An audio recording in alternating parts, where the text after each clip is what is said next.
Welcome back, everyone. Thank you to everyone who supports this channel, leaves a comment, or shares the videos.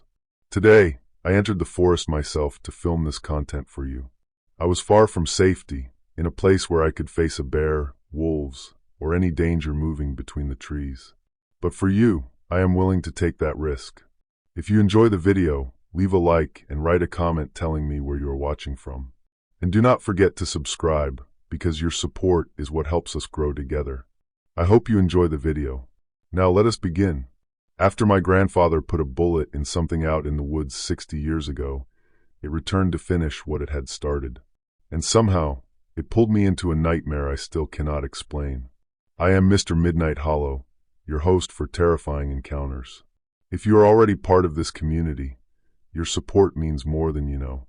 Every like, every comment, and every share helps bring more stories like this to the surface. And if you want to know what crawls out of the darkness next, subscribe. Now let us begin. The call came at 3 in the morning on a Tuesday in February. I was in my apartment near downtown Milwaukee when my phone vibrated on the nightstand and tore me out of a heavy sleep. The number glowing on the screen made my stomach sink.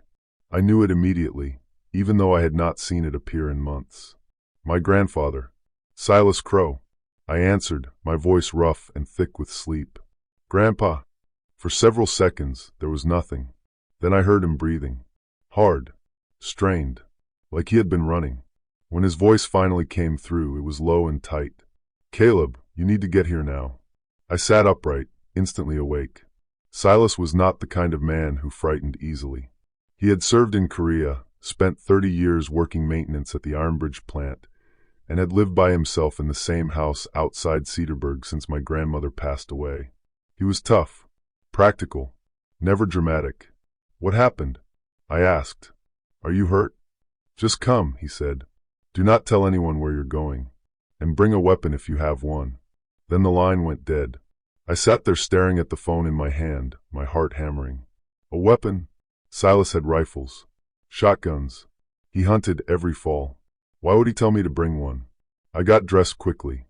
Jeans, boots, a heavy flannel. February in Wisconsin was all ice and knives. I grabbed my jacket and my keys. Then, after hesitating for a moment, I opened the closet and took out the hunting knife my father had given me years before. Solid steel, 7-inch blade, sharp enough to field dress a deer. I had never pictured using it for anything beyond that. The drive took 40 minutes. I passed through empty streets glazed with salt and frozen slush. The city gave way to industrial blocks, then quiet neighborhoods, then the lonely county road where Silas's property sat behind leafless trees that looked like black fingers against the sky. I turned into the gravel driveway and shut off the engine. The house was dark, except for a single lamp glowing behind the living room curtains. I slipped the knife beneath my jacket and stepped out into air so cold it burned my lungs. Before I even had the chance to knock, the door opened. Silas stood there with the dim light behind him.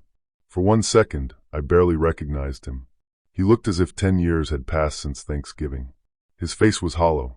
His eyes were sunken deep, bruised with purple shadows. A shotgun hung from his hands. The barrel was pointed toward the floor, but his finger rested too close to the guard. Get inside, he said, moving back. I stepped over the threshold. He locked the door behind me and slid 2 deadbolts into place, as if he expected the door to start shaking in its frame. Then he went straight to the window and looked through a thin split in the curtain, searching the yard. Grandpa, I whispered. What is going on? He did not answer. He laid the shotgun on the kitchen table, close enough to grab, then poured 2 cups of coffee from a pot that looked like it had been sitting there for hours. The coffee was black and thick, almost like syrup. Sit, he said. I sat. Something about the house smelled wrong. Under the coffee and the faint wood smoke from the fireplace, there was another odor. Metallic. Sweet. Like old blood mixed with decay. It made my stomach turn. Silas drank his coffee with hands that shook just enough for me to notice. When he finally spoke, his voice was barely above a whisper. It came back. What came back? I asked. My mouth had gone dry. He kept staring at the window, as though the answer might be moving somewhere beyond the glass. The thing I shot in 1966. I tried to laugh, not because anything about it was funny, but because fear had left my body with no other sound to make. Silas lifted one hand and stopped me before I could say a word. I know how this sounds. Your mother thinks I'm losing my mind. Your father thinks it's war memories, ghosts, and nightmares. Maybe they're right about some parts of me. But what I'm about to tell you is true, and you need to believe it because your life may depend on it. He stood and returned to the window, looking out into the night as if the darkness might look back. I told you pieces of it over the years, he said. The hunting trip, the attack, my friends, Mason and Gideon, dying. His jaw tightened. But I never told you all of it. I didn't think I would ever have to. I thought it was over. I thought it had forgotten me. He turned around. In the weak light, I saw something in my grandfather's eyes I had never seen there before. Not anger. Not sorrow. Pure, naked terror. It didn't forget, he said. It waited. And now it's here to finish what it started. A sound outside made both of us go still. At first, it was faint. Then it became clearer. A low, guttural howl that climbed and dropped like a siren being dragged over ice. It was not a wolf. It was not a coyote. It was something else. Something that raised the hair on my arms and made every instinct inside me scream to run. Silas grabbed the shotgun and moved to the window. I followed him, my hands slipping to the knife at my belt without thought. Through the glass, we could see the tree line 50 yards away. The moon was buried behind heavy clouds. The darkness pressed in hard. Then I saw movement. A shadow darker than the dark itself shifted between the trunks. It was there for one heartbeat. Then it was gone. Did you see it? I whispered. Silas gave a slow nod. 3 nights, he said. It's been doing that for 3 nights. Circling. Watching. Waiting. We should call the police, I said. Silas let out a sharp, bitter laugh. And tell them what? That some monster from 60 years ago is stalking my house. They'll lock me in a ward. Then what do we do? We survive tonight, he said. In the morning, I'll tell you everything. The whole story. Then you'll understand why we can't run, and why we have to fight. Another howl rolled in closer. The sound made my skin crawl, and my hands tremble. Silas checked the shotgun, confirming the shells with quick, practiced movements. Then he moved through the house, testing locks and windows like a man preparing for a siege. I followed him from room to room, watching as he pressed his palm against frames, pulled at latches, and listened at the glass. When we returned to the living room, he sat in a chair facing the front door with the shotgun laid across his lap. Try to rest, he said. Tomorrow we prepare. Tonight, we just stay alive. I sat on the couch with my back against the armrest, the knife gripped in my hand like a charm against evil. Sleep was impossible. Every sound pulled my nerves tight. The house settling. A gust of wind nudging the window. That distant howl repeating every few minutes like a clock. Circling. Always circling. At some point, I got up and walked to the kitchen window because I needed proof. I needed to know my mind was not creating this. I pulled the curtain back an inch and looked outside. The yard was empty. The trees stood stiff and motionless. Nothing moved. For one moment, I thought Silas might be wrong. Maybe this was trauma and loneliness giving teeth to shadows. Then I saw the tracks. They began at the tree line and came straight toward the house, stopping only a few feet from the back door. Massive prints. Twice the size of my boots. Not bear. Not wolf. 5 clear toes, almost like fingers, with deep grooves where claws had cut into the frozen snow. And the stride. The stride was upright, 2-legged. I let the curtain drop and backed away, my heart slamming against my ribs. Now you believe me, Silas said from the doorway. He had been watching me, his expression grim. I could not speak. I only nodded. Good, he said. Because when the sun comes up, I'm going to tell you how I put a bullet in that thing's face, and how it promised it would come back for me and everyone I love. Outside, the howling stopped. The sudden silence was worse than the sound. Silence meant it had finished circling. Silence meant it was listening. Silence meant it knew we were afraid. Then, so faint I almost missed it, something else began. Scratching. Slow. Deliberate. Scratching at the back door. Like claws testing the wood. Feeling for weakness. Silas raised the shotgun, and his fingers slid to the trigger. We both stared at the door, every muscle locked tight. The scratching went on. 10 seconds. 20. 30. Then it stopped. Footsteps crunched away through the snow, moving back toward the tree line. But they did not go far. They stopped somewhere halfway there. And without looking, I knew the creature was still outside, standing in the dark, watching the house, waiting for us to make a single mistake. Dawn arrived slowly. The sky shifted from black to gray to a sick, washed-out yellow. I had not slept. Neither had Silas. We stayed in the living room with the shotgun still across his lap, watching the windows as the darkness pulled back and the world came into view. The tracks were still there in the morning light. Dozens of prints circled the house in a wide ring. In some places, they came close to the walls.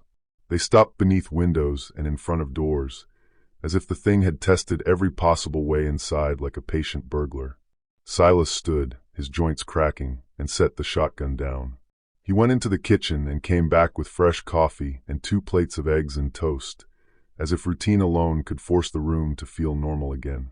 We ate in silence. Both of us were so tired that even chewing felt like work. When we were done, Silas cleared the plates and rinsed them, like ordinary habits could keep the world from falling apart. Then he sat across from me at the table and folded his hands. "You want to know what happened in '66?" he said. It was not really a question. I nodded. He drew in a deep breath and began speaking like he was reading from an old scar. "I was 32, he said. "Married to your grandmother for 8 years. Your mother was 5. His eyes drifted past me, through the walls, toward a place that did not exist in that kitchen. "I worked at the plant during the week and hunted on weekends. That's what men did back then. You fed your family. You put meat on the table." He paused, his gaze far away. "October of '66. I went up north with 2 friends, Mason Vale and Gideon Marsh." His voice grew heavier. "We grew up together, shipped out together, came home together, brothers in every way that mattered." He stood and walked to the window, staring down at the prints in the snow as if they were written words. "We drove into the northern woods, about 80 miles from here. There was a stretch near a place people called Black Hollow Lake. Thick timber, plenty of deer. We had hunted there for years. Knew it like our own backyards."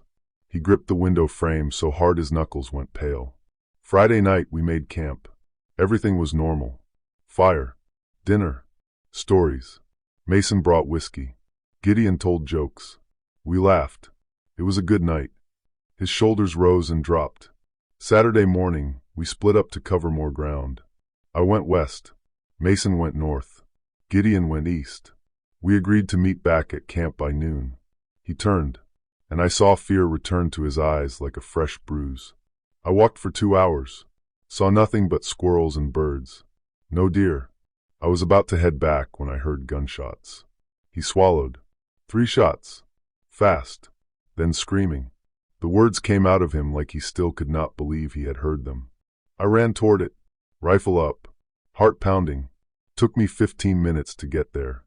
He stopped, his jaw tight. "And I found Mason." My stomach twisted. "Found him how?" Silas's voice dropped. "In pieces." He stared at the table as if the wood might split open beneath his gaze. "Caleb, he wasn't shot. He wasn't stabbed. He was torn. His throat was gone. His chest had been opened. His insides were on the ground, like someone had emptied him out. Blood was everywhere. On the trees. On the rocks. Soaking into the dirt. And the smell."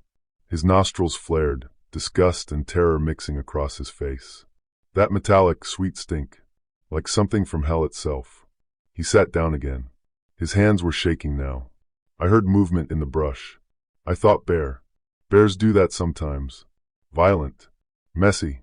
No precision. He swallowed again. Then I saw Gideon running toward me. Silas's eyes widened, as if the moment had started playing behind them again. Gideon's face was white. His eyes were huge. He was yelling something, but I couldn't make it out. He pointed behind him. Silas's voice dropped to a whisper. "And I saw it." He paused. It came out of the trees on 2 legs. Not 4. The room seemed to grow colder. 2. Tall, he said. Maybe 6.5 feet. Covered in dark fur. Black and coarse. Arms too long, hanging past its knees. Hands like hands, but ending in claws. Thick, curved claws, dripping with Mason's blood. I leaned forward, my mouth dry. "What about its face?" Silas's mouth tightened. "That was the worst part. It was almost shaped like a human skull where the eyes sat. But the mouth was wrong. Too wide. Too full of teeth. Wolf teeth. Sharp and crowded. He locked his eyes on mine. And the eyes. Yellow. Glowing yellow in daylight. Looking straight at me. He rubbed his face hard, as if he could scrape the memory off his skin. Gideon reached me and grabbed my arm. He was screaming, "Shoot it!" I raised my rifle and fired. Silas's hand twitched, as if the recoil still lived in his bones. Hit it in the shoulder. It stumbled and snarled. I saw the wound. The bullet went clean through, but it didn't drop. It looked at me with those eyes. He swallowed. And it smiled. My throat tightened. It smiled. Smiled, he said, his voice breaking. Like it was amused. Like it enjoyed this. Silas's eyes shone with old panic. Then it moved faster than anything I had ever seen. It was on Gideon before I could fire again. His hand clenched in the air, mimicking what he had witnessed. It grabbed Gideon by the head with one hand and lifted him like he weighed nothing. Gideon screamed and kicked and fought, but it didn't matter. Silas's voice dropped. The thing squeezed. Silas flinched at a sound that was not there in the room. I heard the crack, he said. Gideon went limp. It tossed him aside like garbage. Silas's breath caught. I fired again. Then again. Emptied the rifle. 5 shots. I hit it at least 3 times. Chest. Stomach. Leg. It bled. But it didn't stop. It just kept coming. He shook his head, the disbelief still alive after all those years. So I ran. Dropped my rifle and ran. His voice grew lower, carrying shame and terror together. I could hear it behind me. Its breathing. Its footsteps. It was playing with me, letting me run because it knew it could catch me whenever it wanted. Silas stood and lifted his shirt. The scar across his ribs made my stomach drop. For parallel gashes, deep and ragged, like someone had raked him with a garden tool made from bone. It caught me half a mile from camp, he said. Grabbed me from behind and threw me into a tree. I hit so hard I thought my spine had snapped. He lowered his shirt with trembling hands. I fell, and it stood over me. I looked up into its face, and it spoke. My skin prickled. It spoke. Silas nodded slowly. Not English, not any language I knew, but I understood it anyway. It told me I had taken something, that I had trespassed, that I deserved to die. He stared at nothing, his jaw clenched as if the words were still in his mouth. It raised its claws, and I thought that was the end. He let out a long, unsteady breath. Then I heard other voices. Hunters nearby. They had heard the shots. Silas's eyes narrowed. The thing heard them too. It looked toward the sound, then back at me. His voice dropped. It leaned close enough for me to smell its breath. Rot, blood, and something worse. Then it dragged its claws across my chest. Slow, deliberate, marking me. He swallowed hard, and it whispered one last thing. What did it say? I asked. Silas met my eyes. It said, I'll find you when you're old and weak. I'll come for you, and I'll make you suffer before you die. The kitchen seemed to shrink around us. Then it left, he said, vanished into the woods like a shadow. He took a sip of coffee. His hands were steadier now, as if telling the story had drained something from him. The other hunters found me. They called it in. Search teams came. They found Mason and Gideon. He looked down into his cup. What was left of them? The official report said bear. I told the truth. Nobody believed me. They said I was in shock. Said grief had made me see things. Silas's mouth twisted. I tried to move on. Therapy. Work. Family. But I never forgot. He tapped the scar lightly. And every year on that date, this scar would burn for a few hours like it was fresh. A reminder. A promise. He looked up, his expression hard. 3 months ago, the burning started again. And this time, it didn't stop. It got worse. Then animals started turning up dead. Pets disappeared. I heard howling at night. I saw tracks. His voice flattened with certainty. I knew it had decided 60 years was long enough. Time to collect. I leaned back, trying to breathe beneath the weight of what he had told me. Part of me wanted to call it trauma, an old wound given teeth by the mind. But the tracks outside were real. The howling was real. And the terror in Silas's eyes was real. Why now? I asked. Why after all these years? Silas gave a helpless shrug. Maybe it waited until I got weak. Maybe it had other things to hunt. Maybe it just enjoys this, knowing I lived with fear all this time. He paused. Then his voice dropped lower. Or maybe it's dying. Maybe it wants to settle its debt before it can't. He stood and went to a closet, then pulled out a worn leather bag. He unzipped it and lifted out a shotgun older than the one he had been holding. The wood was scratched. The metal was dull. He handled it like a relic. He set it on the table with reverence. "This is the gun I used that day," he said.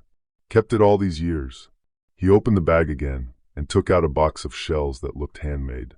The casings were scratched and uneven. "After I healed, I had a gunsmith modify it," he said. "Special loads. Silver shot mixed with iron. Blessed by a priest."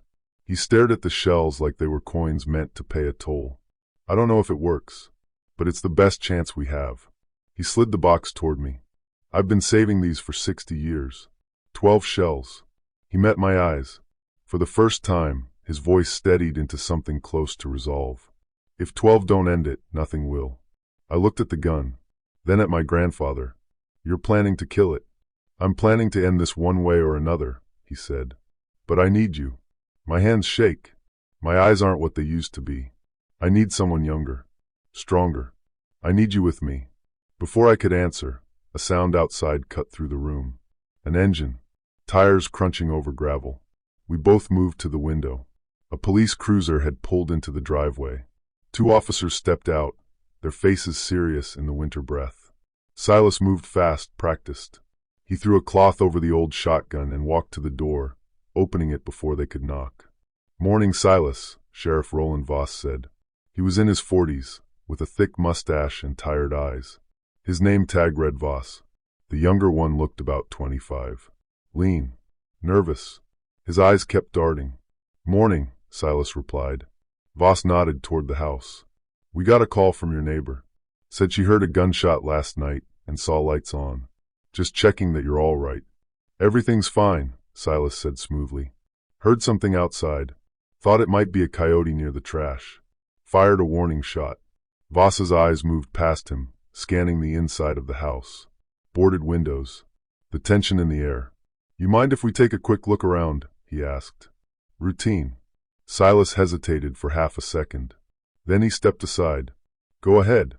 The officers came in, their boots heavy against the wood. The younger one drifted through the living room, glancing at the covered gun and the locked-down windows. Voss stayed near the door, his hand resting casually near his holster. "You've got this place sealed up pretty tight," Voss said. "Something have you scared?"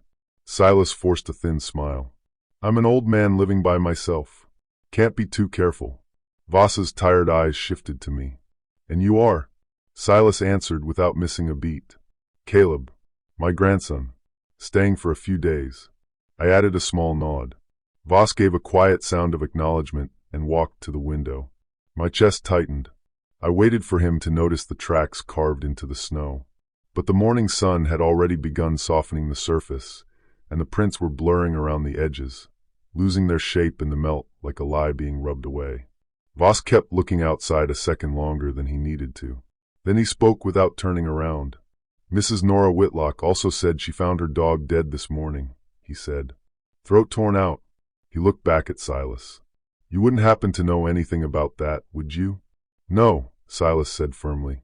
"I heard something last night, but I didn't see what it was." The younger officer came back from his sweep. "Nothing unusual, sir." Voss nodded. "All right, we'll get out of your way. But Silas, if you hear anything else, you call. Don't go playing vigilante with that shotgun. We've had enough trouble around here lately." "What kind of trouble?" I asked. Voss exchanged a look with his partner. "For people missing in the last 2 months," he said. 3 hikers and a jogger. We found what was left of 2. The other 2 are still out there." His eyes hardened. "Whatever's out there is dangerous. Stay inside at night. Keep your doors locked. Call us if you see anything." They left. Silas shut the door and locked it at once, both deadbolts snapping into place like punctuation. "They have no idea what they're dealing with," he muttered. "For people," I said, my voice tight. "Grandpa, this thing is killing people. We have to tell them the truth." Silas shook his head once. "They won't believe us. And even if they did, what could they do?" Send a couple of officers with pistols into the woods? They'd be torn apart. He looked at the covered shotgun on the table as if it were a verdict. No. This is our fight. Mine and yours. I hated how much that sounded right. This was not a case file.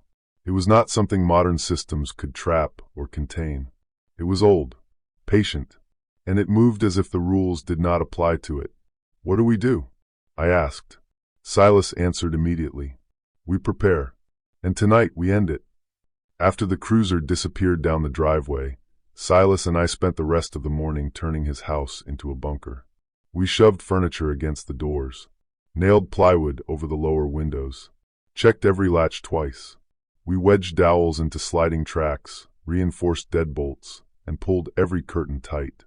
The place looked paranoid because it was.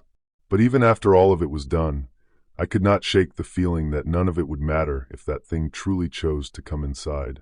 By noon we were finished. Silas made sandwiches, and we ate on our feet, neither of us willing to sit long enough to feel how tired we really were.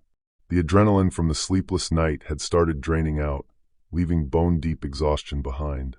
My hands trembled. My thoughts felt slow and thick. Silas watched me for a while, then finally said, "You need to rest. A couple of hours. You'll need your strength tonight." I wanted to argue, but my body was already losing. I went upstairs to the guest room and lay down fully dressed, with the hunting knife on the nightstand close enough to grab without thinking. I did not expect to sleep. Exhaustion took me anyway. I woke to the sound of breaking glass. I jerked upright, heart pounding, disoriented for 1 second. The room was darker now. I had slept longer than I meant to. The sun was going down, stretching long shadows across the walls. Downstairs, Silas shouted. I grabbed the knife and ran. In the living room, Silas stood with the shotgun raised, aimed at the kitchen window. One of the plywood sheets had been torn away. The glass beneath it was shattered, and cold air poured in, carrying that metallic, sweet stink that made my stomach turn. "It came while you were asleep," Silas said without looking at me. His voice was steady, but his shoulders were locked tight. Tested the windows. Found a weak spot. He kept the barrel trained on the opening, as if the thing might still be crouched in the frame. I fired and scared it off. But it'll be back. I stepped to the broken window and looked out. The sky was purple and dying. Fresh tracks ran from the tree line to the house and back again. But they were not the same as the tracks from last night.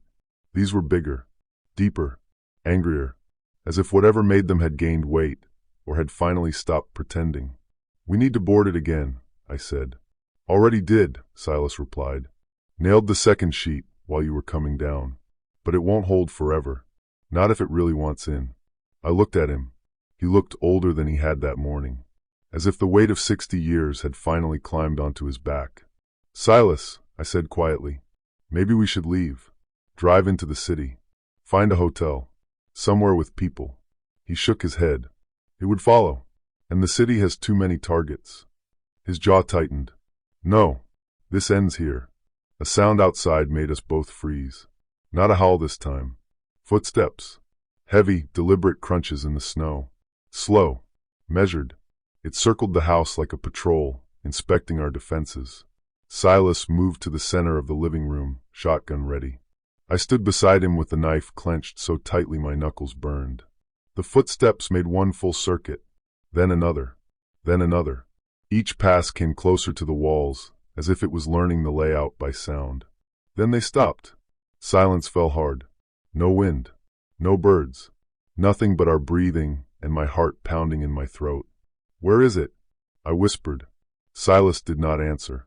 His eyes searched the windows, the door frames, the ceiling corners, the fireplace, waiting for the attack to come from somewhere. Then scratching came from above. Something was on the roof, moving slowly and heavily right over our heads. Dust sifted down from the ceiling as the weight shifted. Silas's eyes snapped to the fireplace. "The chimney," he said. "It's going for the chimney." The fire had burned down to embers, but the flue was open. If it could fit, it would drop straight into the room.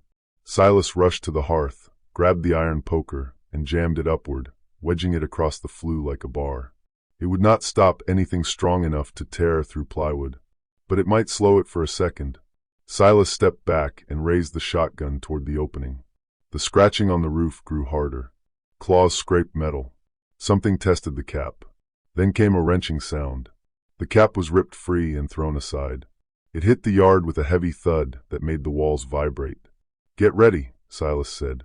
I moved to the side of the fireplace, knife raised, knowing I would have one strike at most if the thing came down.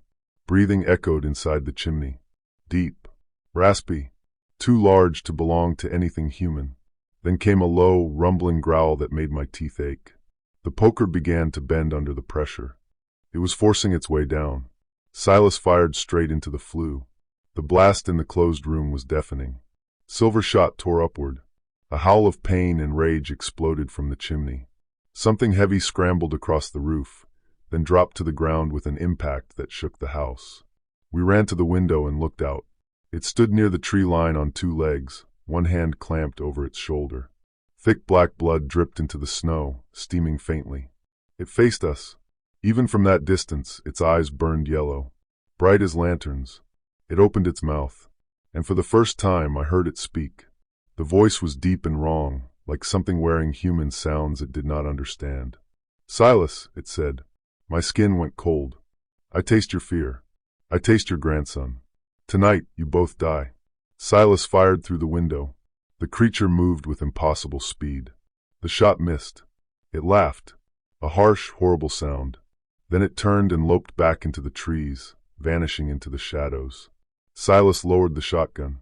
His hands were shaking. "It's playing," he said, "wearing us down. It wants us exhausted, terrified, weak. How do we stop it?" I asked. Silas's answer came sharp and hard. "We don't wait for it to come to us." I stared at him. "You want to go outside? Into the woods? Are you out of your mind?" "It's wounded," Silas said. "The silver works. If we stay here, it'll keep testing us until it breaks through. But if we track it while it's weak, we might be able to finish it." I looked toward the darkening tree line. The thought of stepping into that forest made my stomach twist. But he was right. Waiting felt like choosing to die sitting down. "How do we track it?" Silas went to a closet and took out 2 flashlights and a handheld spotlight. "Blood trail," he said. "It's bleeding. It'll leave a trail." He checked his shells. "For left," he muttered. Then he reloaded with careful, practiced hands. "If we do this, we do it smart. We stay together. We watch each other.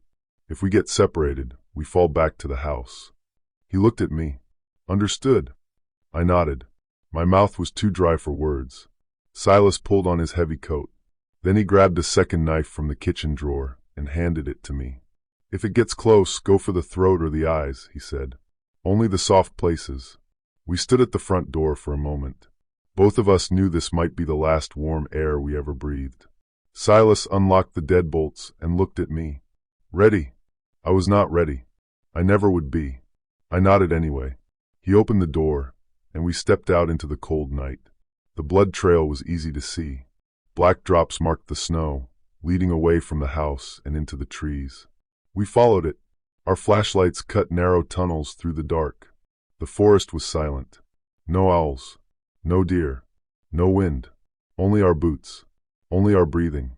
The trail led deeper. The trees grew thicker, swallowing what little skylight remained.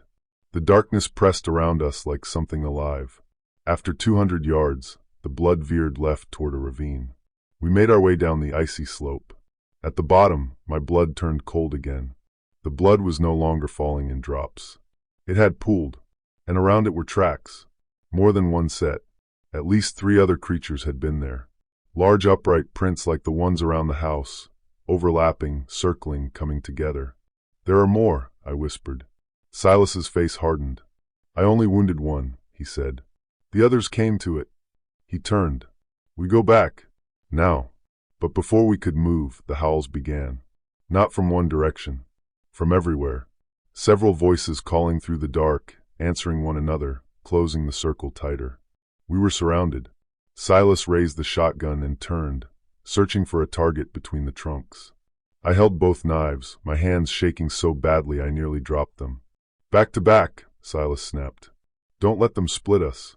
We pressed our backs together, a small island of heat in a freezing ocean. The howls came closer. Shadows moved between the trees, just beyond the reach of our beams, circling like wolves that knew exactly how far our light could reach. Then the wounded one stepped into view. It moved slowly, favoring its shoulder, blood dripping and steaming from the wound. It stopped 20 feet away and smiled, its teeth shining. "You should have stayed in your house," it said. "Now you die in the woods like your friends." Two more stepped out, one on each side. The same general shape, but with different fur. One dark brown, one ash gray. Upright, arms low, claws flexing. We were outnumbered, outmatched, too far from safety. Silas fired at the wounded one. The shot struck its chest. It staggered backward, howling. The other two charged. The brown one came at me from the left. I swung the knife wildly, panic driving my arm. The blade sank deep into its forearm. It snarled and backhanded me. I flew backward and slammed into a tree, hard enough to knock the breath from my lungs and scatter stars behind my eyes. The knife spun out of my hand and disappeared into the snow. The creature towered over me, raising its claws for the kill. I squeezed my eyes shut and waited. A gunshot cracked. The creature's head snapped back. Then it collapsed on top of me, heavy and hot. I shoved it off and staggered to my feet, gasping. Silas was already turning toward the gray one. But it was too fast. It ducked under his second shot and crashed into him, knocking the shotgun away. Silas hit the snow. The creature pinned him down, its jaws snapping inches from his throat. I tore the second knife from my belt and ran at it, driving the blade into its back with everything I had. It roared and twisted, throwing me aside. But it gave Silas one heartbeat. He reached into his coat and pulled out a revolver, as if it had been waiting there for decades. He pressed it into the creature's stomach and fired 3 times. The thing convulsed and rolled off him, thrashing in the snow. Silas climbed to his feet, blood running from a gash on his forehead, and fired one final shot into its skull. It went still. The wounded one was on its knees now, blood pouring from its chest. It looked at us with hatred burning in its yellow eyes. "This changes nothing," it rasped. "There are more. We have walked this land for 1,000 years. You cannot kill us all." Silas walked closer, the revolver steady in his hand. "Maybe not," he said, his voice like steel. "But I can kill you." He fired.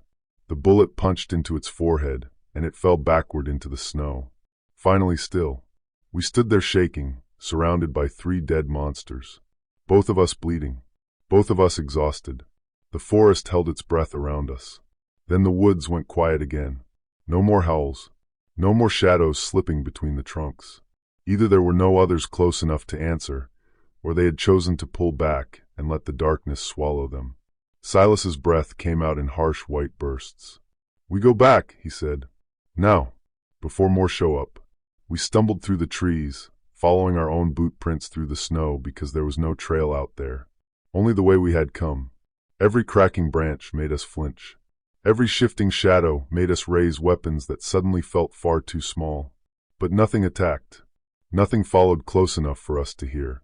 We reached the house as the last light died and fell inside like men collapsing into a bunker. Silas slammed the door shut and locked it with shaking hands. He sank into a chair, his face pale, blood sliding from the cut on his forehead and soaking into his collar. I found the first aid kit and cleaned him up, my own hands trembling so badly I kept dropping the gauze. "We killed 3, I said, my voice thin. "Is it over?" Silas looked at me with tired eyes that did not want to lie. "I don't know," he said. "That thing said there were more. Maybe it was bluffing. Maybe it wasn't. Maybe we scared them off." We bandaged ourselves in silence. Outside, night thickened and the temperature dropped. The house creaked and settled around us. Every sound made us tense, as if we were waiting for the walls to break open. At midnight, I finally spoke because the quiet was eating at me. "What if they come back?" Silas checked the shotgun, then stared at it like it had betrayed him. Only 2 shells remained in the old gun. The revolver was loaded now with ordinary rounds. He reloaded the shotgun anyway, his hands steady with stubbornness. "Then we fight again," he said. "And we keep fighting until they're gone, or we are." I looked at the boarded windows, the reinforced doors, the blood on our clothes, and I felt the truth settle in my chest like a stone. We had survived one battle, but something told me the war had only begun. Then we heard it, far out in the forest. One long howl, deeper than the others, older, heavy enough to make the air feel colder. It was not the frantic cry of a pack. It was a statement. The walls seemed to vibrate with it. Silas's face drained white. "That's not one of the ones we dropped," he whispered. "That's something else." "The old gray," I said. The word tasted wrong. Silas nodded slowly. "And it knows we killed its pack." The howl faded, but its echo remained, settling into the bones of the house. Silas and I stared at each other in the dim light. Two exhausted men who had just learned there was always something worse. "We need more ammo," I said. Silas shook his head. "The last silver was out there," he replied. "The revolver is regular now. It'll slow it. It won't end it." "Then what do we do?" He walked to the window and looked through a crack in the boards. Outside, the night was absolute. No moon, no stars, only blackness and the certainty that something massive was moving through it, coming toward us. "We choose," Silas said. "We can try to run.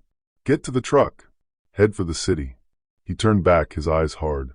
"But that thing is faster than any vehicle on these roads. It catches us before we make it a mile. Or we stay here, use what we have, and pray we hold until dawn." "Why dawn?" "Old stories," Silas said. "Creatures of the night. Weak when the sun rises." He swallowed.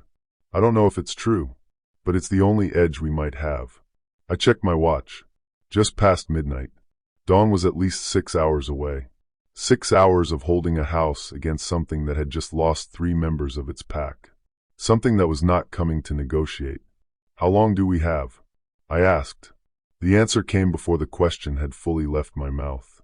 Not a howl, a growl, low and rumbling, so deep it felt like it was vibrating through the foundation. The house shivered slightly. Silas's voice went tight. "Not long." We moved fast, checking every defense again. Boards, locks, furniture braces. Everything we had done now looked like a child's attempt to fortify a sandcastle. The smaller creatures had shown caution, maybe even fear. The old gray would not. A crash from upstairs made us jump like gunshots. We ran up with our weapons ready. In the guest room, one window had shattered inward. The board still held, but something had struck it hard enough to crack the glass. Through the gaps, I saw movement outside. An immense shape, darker than the dark, pacing. "It's testing the second floor," Silas said, "looking for weak points." Another crash came from the master bedroom, then one from the bathroom. It moved around the house with impossible speed, striking each window in turn, mapping our defenses by sound and touch. We retreated to the first floor and planted ourselves in the center of the living room, where we could watch every entry point. Then the impact stopped. Silence returned, thicker than before. Silas's voice dropped to a whisper. "It's thinking." Minutes crawled past. 5, 10, nothing. The quiet was worse than the noise, because at least noise told you where the danger was. Then we heard scraping from below. "The basement," I said. "The windows. They're smaller, easier." We rushed to the basement door. Silas swung it open, and we went down the stairs into the cold, unfinished dark. Exposed pipes, concrete walls. For small basement windows near the ceiling, letting in narrow slices of night. One of them exploded inward. Glass rained down. A massive clawed hand forced its way through, swiping blindly. It was enormous, twice the size of the hands we had seen in the forest. Black fur, claws as long as my fingers. Silas fired the shotgun. The blast struck the arm, and the creature jerked back with a roar that shook dust loose from the rafters. Thick black blood ran down the window frame and splattered across the floor. "It can't fit through," Silas said, his voice hollow. "But now it knows we're down here." It hit the next window. One blow shattered it, then the third, then the fourth. Within seconds, all 4 basement windows were broken. For open mouths let cold air pour into the house, carrying that metallic, sweet stink of old blood. Then something small came flying through one of the windows and hit the concrete with a wet slap. I swung my flashlight toward it and regretted it instantly. A severed human hand. Fresh. The fingers still twitched, like they did not understand they were no longer attached. Silas's face went gray. "One of the missing hikers," he whispered. Another object came through a different window. A head, eyes wide, mouth locked in a silent scream. Then another piece. An arm, a leg. It was throwing body parts into the basement like gifts, like warnings, like proof of what it could do. "Upstairs," Silas snapped. "Now." We ran up and slammed the basement door. Silas shoved a heavy bookshelf in front of it, but we both knew it was only a delay, not a barricade. A violent impact shook the kitchen.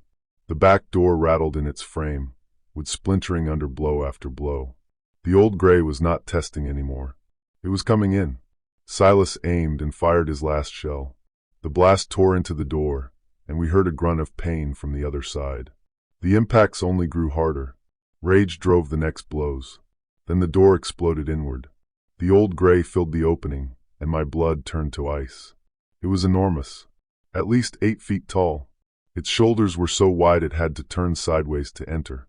Its fur was silver gray, matted with blood where Silas's shot had grazed it. Its face was a nightmare mixture of wolf and man. And its eyes, those intelligent yellow eyes, burned with a hatred that felt personal. Its claws scraped across the tile as it stepped inside. When it spoke, its voice was deeper than the others. Controlled, almost calm. "Silas Crow," it said. "60 winters I waited. 60 winters I hunted your scent. And now I taste you." Silas raised the revolver and fired 3 times. The bullet struck its chest. It barely reacted. It looked down at the wounds, then back at us, and smiled as if our effort amused it. "No silver," it said. "That is nothing." Then it lunged with terrifying speed. Silas dove, rolling behind the couch. The old gray's claws raked past him and carved deep grooves into the wall, as if the plaster were cardboard. I swung a knife at its back as it passed. The blade sank into its shoulder. The old gray roared and whipped around. A backhand caught me across the chest and hurled me through the air. I slammed into the far wall hard enough to crack the plaster. The knife tore free and skittered away. The old gray advanced on Silas, who was scrambling to reload the revolver with shaking fingers. It seized him by the throat and lifted him straight off the floor. Silas's face turned red, then purple. His legs kicked uselessly. I forced myself up through the pain and grabbed the second knife from my belt. I charged and drove it beneath the old gray's arm, where the fur was thinner. It howled and dropped Silas. He hit the floor, gasping. The old gray turned toward me, and I saw death in its eyes. Cold, certain. It raised one massive hand to strike. I knew I could not dodge. I knew this was it. A gunshot cracked. The old gray staggered, a dark hole opening in its side.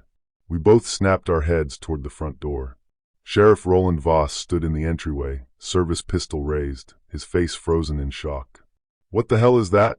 he shouted. The old gray snarled and crossed the room in 2 bounds. Voss fired again and again. The rounds hit. They only made it angrier. The old gray swatted the gun from Voss's hand like it weighed nothing. Voss tried to run. The old gray caught his leg and dragged him back. Voss screamed as its claws sank into flesh. The creature lifted him and slammed him into the floor with bone-breaking force. Then it raised its claws for the killing blow. Silas, still on the floor, lifted the revolver and fired his last bullet. It struck the old gray in the eye. The roar that tore out of it shattered what glass remained in the room. It staggered back, clutching its ruined eye, black blood pouring between its fingers. For the first time, I saw something like fear in its face. Not fear of death, fear of being wounded, fear of losing control. It backed toward the door, still pressing one hand to its face. "This is not finished," it growled. "I heal. I return. You cannot hide." Then it vanished into the night. I crawled to Voss. He was alive. Barely. His leg was mangled. Bone showed through the torn flesh, and blood pooled into the carpet. "Call an ambulance," I gasped to Silas. But Silas was already on the phone, his voice urgent as he gave the dispatcher the address through clenched teeth. He hung up and knelt beside me, pressing torn sheets against Voss's bleeding as makeshift bandages. "They're sending help," Silas said. 10 minutes. Voss drifted in and out, mumbling nonsense. At one point, his eyes focused on me. "Did I really see that?" he whispered. "Or am I losing my mind?" "You saw it," I said. "It's real." He gave a weak, pained laugh. "Nobody's going to believe this," he murmured. "Nobody's going to believe any of it." The ambulance arrived 9 minutes later, followed by 3 more cruisers.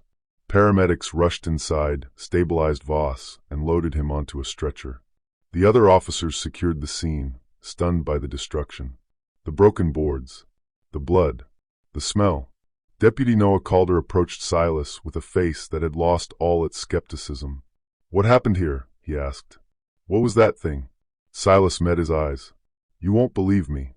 The young officer swallowed. "Try me." So Silas told him everything. Black Hollow Lake, Mason and Gideon, the mark, the 60-year promise, the pack in the ravine, the old gray at the door, the shot to the eye that bought us time. Calder listened without interrupting, and I watched his expression change from doubt into something else entirely. Fear. When Silas finished, Calder stayed quiet for a moment. "There have been stories," he finally said. "Old stories from the tribes that lived here first. Creatures that walked like men and hunted like wolves. Creatures you can't kill by ordinary means." He looked at the broken window, the torn door, the blood on the floor. "We always thought it was myth." "It isn't," Silas said. "And it's still out there." Calder nodded slowly. "Then we need to be ready." But the look in his eyes told me the truth he did not want to say. That silver bullet to the eye had bought us time. Nothing more. The old gray would heal, and it would come back meaner for what we had done.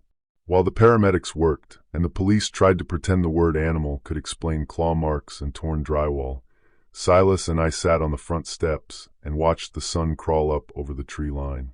The sky shifted from black to iron gray to a thin pale orange. Daylight made the nightmare feel farther away. Only a little. "It knows us now," I said, my voice raw. "It knows where you live. It knows I exist." Silas nodded once, staring at the frost on the lawn like it was a map. "That's why we can't stay here," he said. "We need a way to end it for good. Something stronger than lead. Something older." "Older how?" I asked. Silas's eyes were tired, but there was steel inside them. "We find someone who still knows the old rules," he said. "Someone who can tell us how people used to put these things down before there were deputies, reports, and convenient lies. Because if we don't, it's only a matter of time before it comes back and finishes us." The ruined house sat behind us in the morning light like a warning sign. Splintered boards, glass glittering in the snow, blood turned black where it had dried. The police kept working, taking photos, bagging evidence, speaking in low voices as if the walls might repeat what they said. I knew the truth. This was not over. It was a war that had waited 60 years to begin again. And somewhere in the shadows where sunrise could not reach, the old gray was already thinking. 3 days passed before they let us leave the hospital.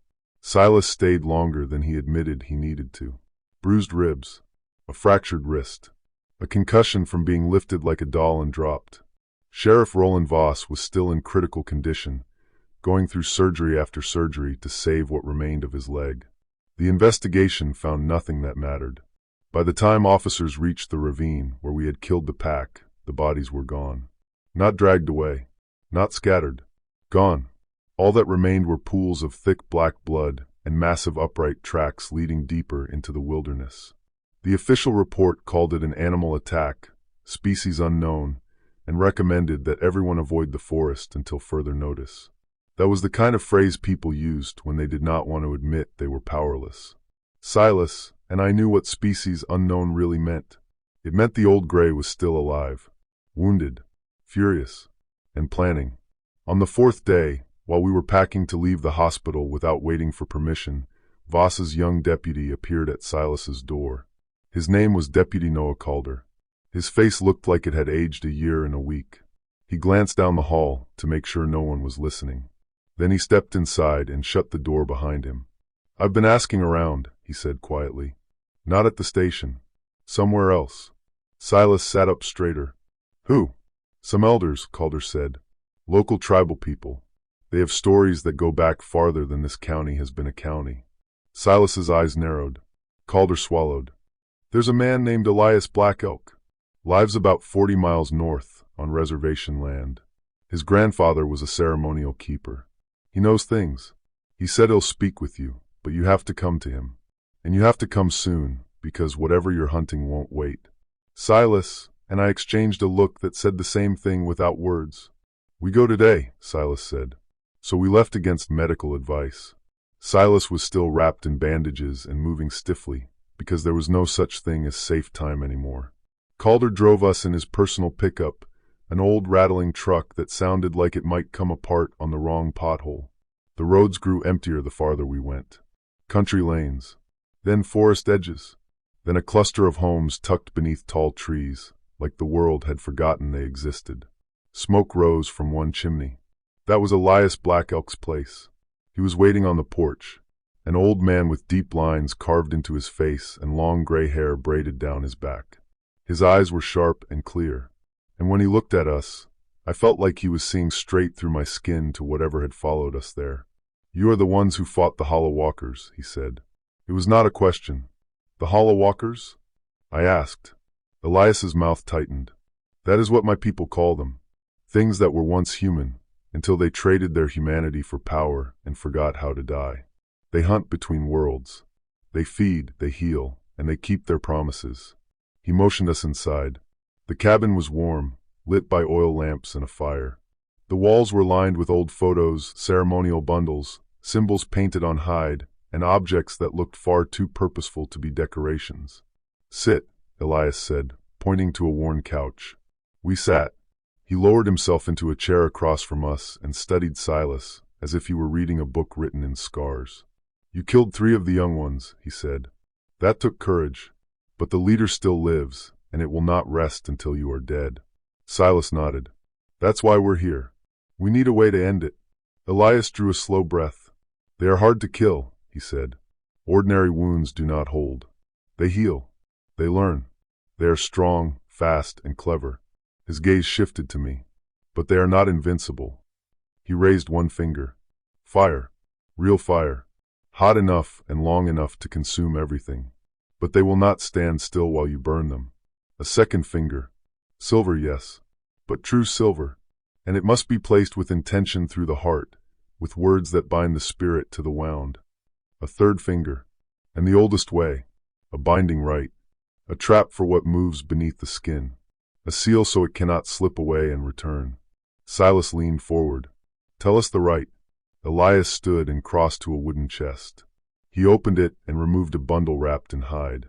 He unwrapped it carefully. An obsidian knife that seemed to drink the lamplight. A clay bowl filled with dried herbs and ash. And a necklace made of bone beads, threaded with small pieces of hammered silver. "This has to be done at a thin place," Elias said. "A place where the ground still remembers ceremonies, and the air is old." He pointed northeast on a hand-drawn map carved into bark. "There is a clearing 10 miles from here. My people used it long before the roads existed. The Hollow Walkers stay away from it because the old power there can hold them." He pressed the items into Silas's hands. "You draw the leader to that clearing. You pour a circle with salt mixed with these herbs. The circle must remain whole. You place the necklace in the center as bait. When it steps inside to claim it, you cut your hand with this knife and let 3 drops fall onto the earth while you speak the binding words." "What words?" Silas asked. Elias spoke them in a language that made my skin prickle. Then he repeated them slowly, so Silas could memorize the rhythm. When Silas had it, he nodded. Elias's voice stayed calm, but his eyes held no comfort. "The right traps it," he said. "It cannot cross the circle. It cannot shift. That is when you kill it. Silver. Fire. Whatever you brought. But you must end it while it is held, or the right fails and it breaks free." "And the cost?" I asked. "Because there is always a cost." Elias looked at me with sorrowful certainty. "The one who speaks the words and gives the blood becomes tied to that place. Their spirit remains near it after death to keep the seal from weakening. It is a sacrifice." The room went silent. Silas stared at the obsidian knife as if it weighed 1,000 pounds. "There has to be another way," I said. Elias shook his head. "Not for a leader," he replied. "Without a binding, it heals. It hunts. It outlasts you. This is the way that ends it." Silas rose slowly. "Thank you," he said. Elias's eyes narrowed. "Be careful. It will sense what you are doing. It will try to stop you before you reach the thin place." Calder drove us back in silence. When we pulled into Silas's ruined driveway again, the sun was already sliding down toward evening. We had maybe 2 hours before full dark. Silas set the bundle on the table and spoke like the choice had been made days earlier. I'm doing the binding. No, I said at once. We'll find another way.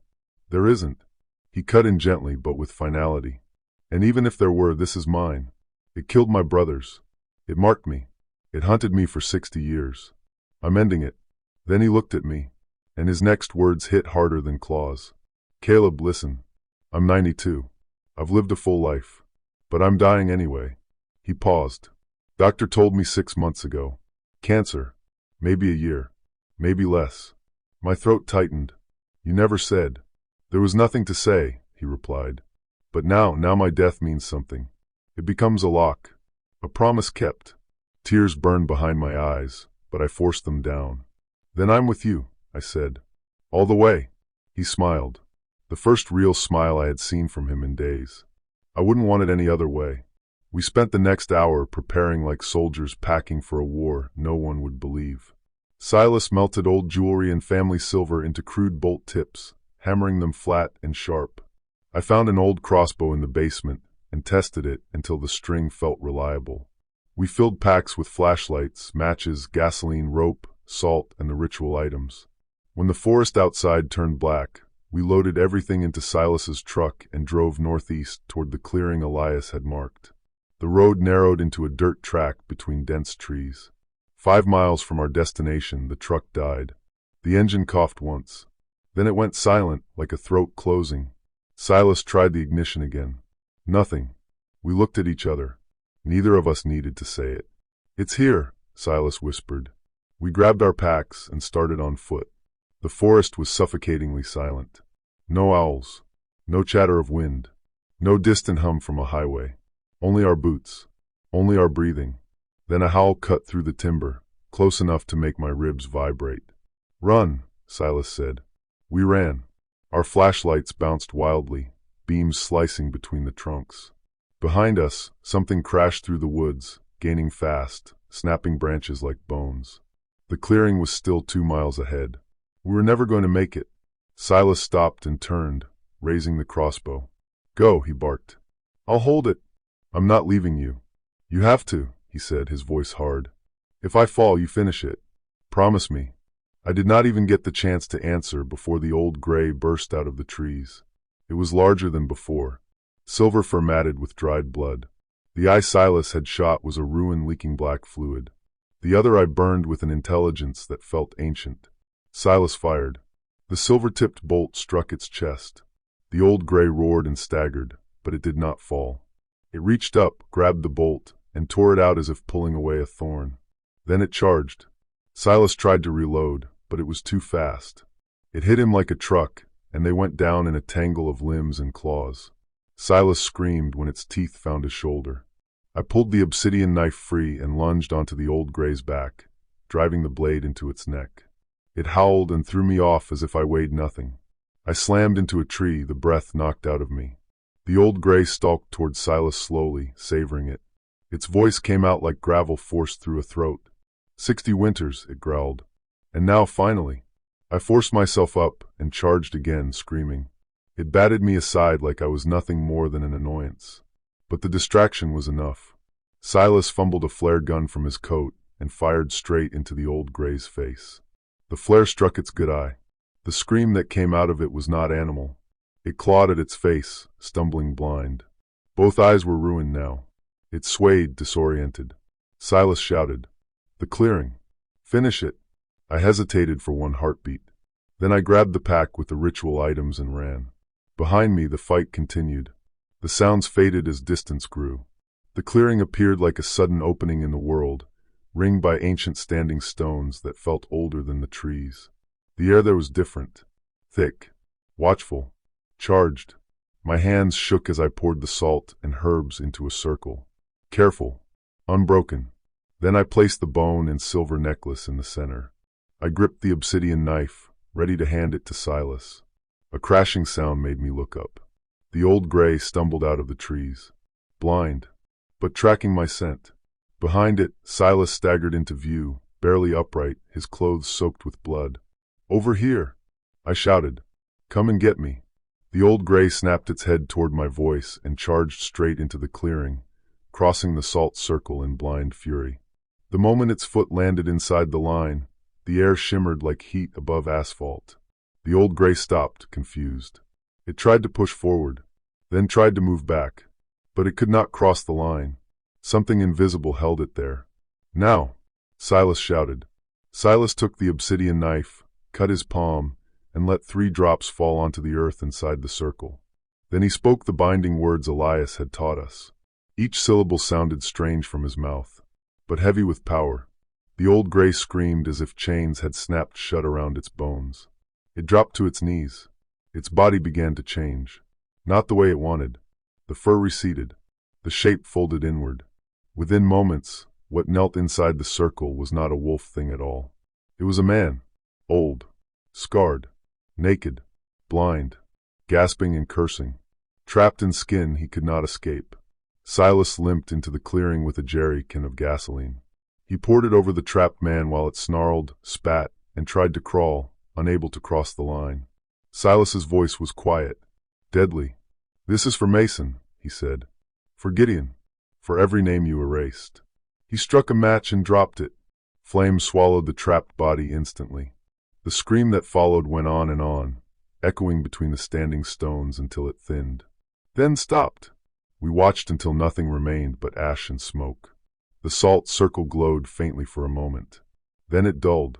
The crushing weight in the air lifted, like a hand unclenching. Silas collapsed. I ran to him and cradled his head. Blood pooled beneath him, soaking into the sacred earth.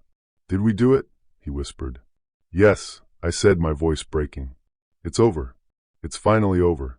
He smiled, his eyes unfocused. "Good. That's good. Don't you die," I begged. "We can get help." Silas shook his head, too tired to fight me. "No. This is where I'm supposed to be." He coughed, and blood touched his lips. "The binding. I'm tied here now." "That's all right. I'll stand watch." His hand squeezed mine weakly. "Take care of your mom. Tell her I loved her. Tell her I'm sorry I couldn't say it sooner." His breath stuttered. "And Caleb, you did good." His eyes closed. He stopped breathing.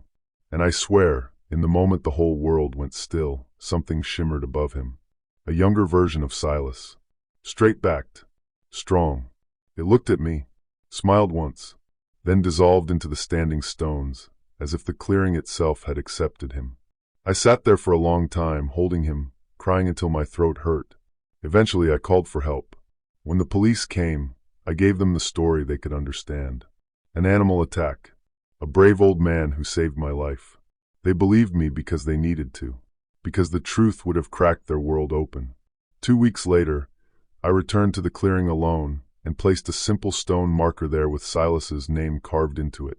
The forest around it already felt different. Birds moved in the branches. Deer tracks marked the edge. Life had begun to return, as if it had only been waiting for permission. And sometimes late at night, when the wind moves just right, I feel something watchful in the air. Not words, not a voice, just the sense that I am not alone.